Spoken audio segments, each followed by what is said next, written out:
Hey, it's the Average Dan, and welcome to my follow-up video to my Ancestry DNA results. In this video, I hope to examine the questions that are posed by the Ancestry DNA test, and also go into what questions it actually answers for you.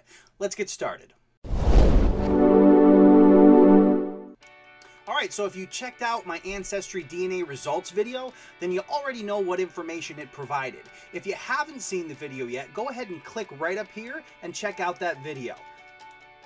Well, I hope you've already subscribed to my channel, but if you haven't, and you're interested in seeing more videos related to Ancestry, go ahead and click the subscribe button and the bell notification icon to receive alerts every time a video is uploaded, and then leave me a note down in the comments and let me know that you enjoyed this video and want to see more. Alright, so let's get started by taking a look at some of the questions that popped into my head after reviewing the Ancestry DNA results and what it actually told me. Alright, so the first thing that popped into my head was, did the DNA results actually answer questions for me, or did they pose more questions that I don't have the answers to? I think this question, or questions, really is going to depend on what type of person submitted the test. Personally, I do a lot of genealogy. I do the genealogy for our family. I have an account on Ancestry.com. And I do a lot of research on the family. So in that regard, I already had a general idea of where a lot of my family comes from. So when you're in that situation and you are submitting a DNA test, you're basically trying to affirm that which you already believe to be true and that you have proven to be true, at least through documentation. That then leads you to compare that information to the results, and you'll see a lot of similarities and then an occasional discrepancy that you can't quite match up to what you know to be true. Now, an example of this in my DNA results was the fact that I know my family name and my paternal line is French, but my DNA results didn't mention France. They did, however, mention Italy and Greece, and that was a whopping 10%. And I'm not aware of any history from Italy or Greece. Now, as somebody pointed out in the comment section of my DNA video, the results page on Ancestry.com makes reference to these DNA origins being thousands of years ago. So that poses the next question. Exactly what is thousands of years ago? So Ancestry DNA does attempt to explain this statement, and what they have to say is that your ethnicity estimates show where your ancestors came from hundreds to thousands of years ago. We calculate it by comparing your DNA to the DNA of a reference panel of people with deep roots to specific places around the world.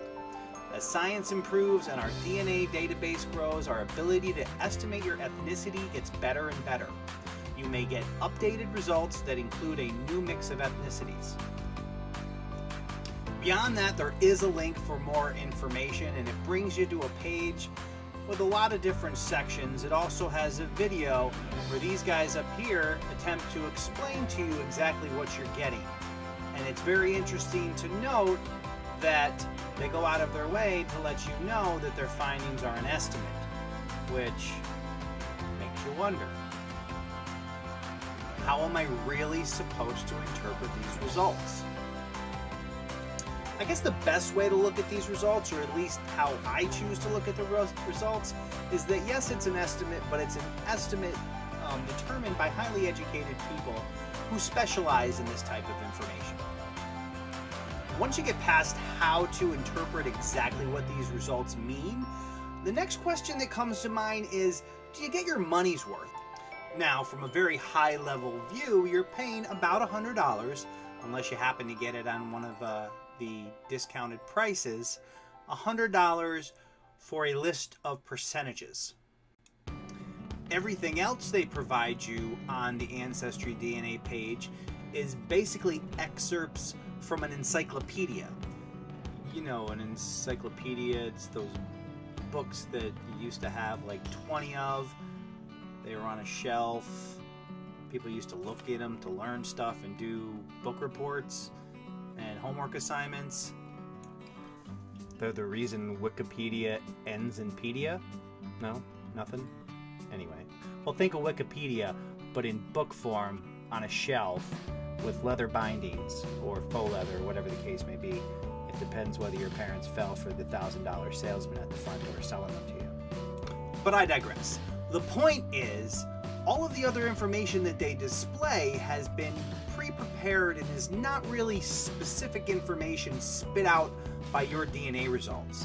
They basically have all of that information built up about different regions, and then they come up with statistics and percentages, and then pick little pieces of the information they already have and present them to you like it's a customized report specific to your DNA. Which, it is related to your DNA based on the percentages, but the information that they provided or created just for you is those percentages. So it does make you think. $100 for some percentages that are estimates makes you kind of wonder just how much value it's adding for you. But who am I to judge them? They've sold millions of them, so they obviously know what they're doing. But as a consumer, there's certain things that I would like to see them improve upon to demonstrate a higher value to me and the genealogy process, so I feel more connected to the results and feel like I'm getting more than just percentages. Now, what I'd like to see them do is somehow incorporate your results with a family tree. Now, when you sign up for Ancestry DNA, they give you the option to associate it with an existing Ancestry account. If they took that one step further and associated it also with a specific family tree for those of us who actually keep track of multiple family trees, I think that would be a really cool way for them to kind of merge the two concepts together and bring the Ancestry.com service more in tune and interwoven into the Ancestry DNA product.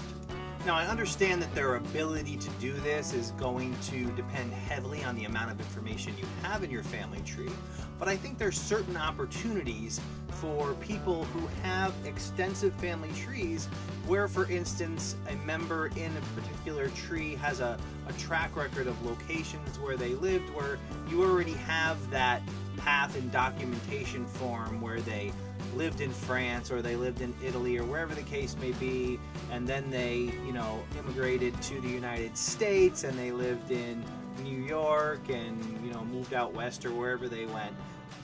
So it certainly seems like they could at least tie that together, at least at a higher level. One of the things they do on the Ancestry side is a storyline where they kind of put all of the information you've collected on a person in chronological order, and then they'll sometimes inject historical events that happened during those time periods to kind of give you a sense of what things were like for that person or the area in which they lived at a given time.